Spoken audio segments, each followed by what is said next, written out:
Abi bitan ninyo, kung ma-realize lang gid bitaw sa tanang mga tao nga wala tay control, siguro this will make this world will be a much take to by word nabot lang kog much, meaning better siya, pero mas better pa, di ba? If ang tao lang siguro mga kaistorya bitaw ma-realize na to nga wala tay control gyud, honestly wa magit tay control, I think this world will be a much better place to live. Because if we realize nga wala tay control sa tanang mga butang, I think we will be more understanding, we will be more kind, we will be more considerate, we will be more loving. Kayo sa imong good maabot sa tong una-una ba na labi na kung sunod-sunod ang success, sunod-sunod ang achievement, namong tendency nga paminaw nato gamhanan na kay ta. Paminaw nato ana bitawng everything is in our hands, everything is in our control. Pero you know what, honestly mga kaistorya, wala gid control. Wala. Muna ginaingon nga kinahanglan gid ta nga mo depende og mosalig sa Ginoo. Kaya wa man kita control actually. Okay, halimbawa, nasakay kag sakyanan, na di kay control nga matangtag ang rosca sa imong ligid. Na di kay control nga mopalya imong brake. Magbiyahe ka, sakay kag eroplano, na di kay control nga posibleng masudlag langgam ang tapiraw sa eroplano. Di ba? Nagbaklay ka, na di kay kontrol nga kanang kuan na imo duol sa imong kalit niya, dunggabong ka. Ito pa sa imong lawas, na di kay kontrol nga one single cell of you will become abnormal and it will become a cancer cell. Di ba what ay control? No matter how rich you are, no matter how powerful you are, that sa imong perspective, gamhanan kay ka, sapiang kay ka, imo ra ng perception, pero ang tinuod, kitang tanan patas because wala tay control sa panghitabo sa tong kinabuhi. So kung ma-realize na to mga kaistorya nga wag tay control, wala tay control oy. Ano, kung napatay control mga kaistorya, di nang ta matigulang. Di ba?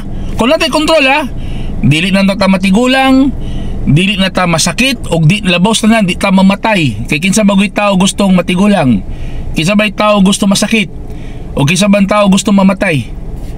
Pero nakita nimo mga kaistorya bisag unsa ka bright sa tao, di ba? Di utro na ko akong statement bisag unsa ka bright sa tao as he perceives it. Kay mo man yung perception, bright kay siya. Ug unsa ka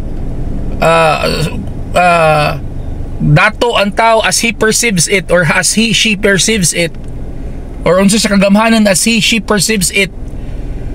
Wala pa'y control, wala pa'y control lagi. Otro na ko, wala kay control. So kung ato nang ma-realize nga wala tay control, we will be more humble, considerate, loving, kind,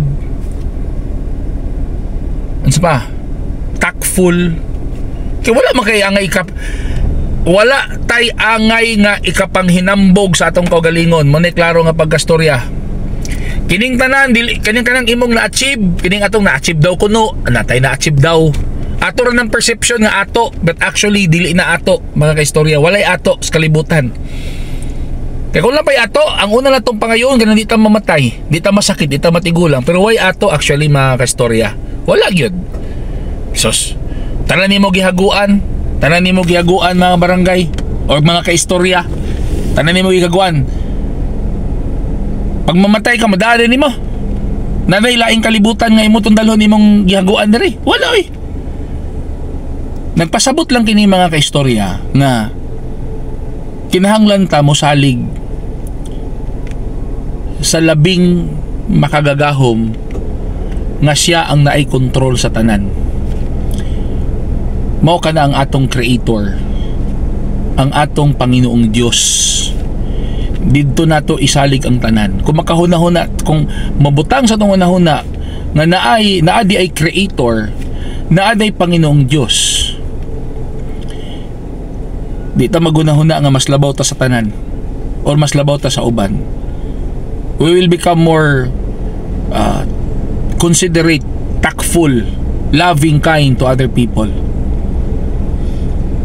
Okay? Please don't forget to follow, share, subscribe my YouTube channel, Facebook page, TikTok account, Mag-Istorya Info Vlogs. Till next time, sa ito mga istorya lang. Istorya lang ni mga istorya, istorya lang ni. Kumbaga real talk ba?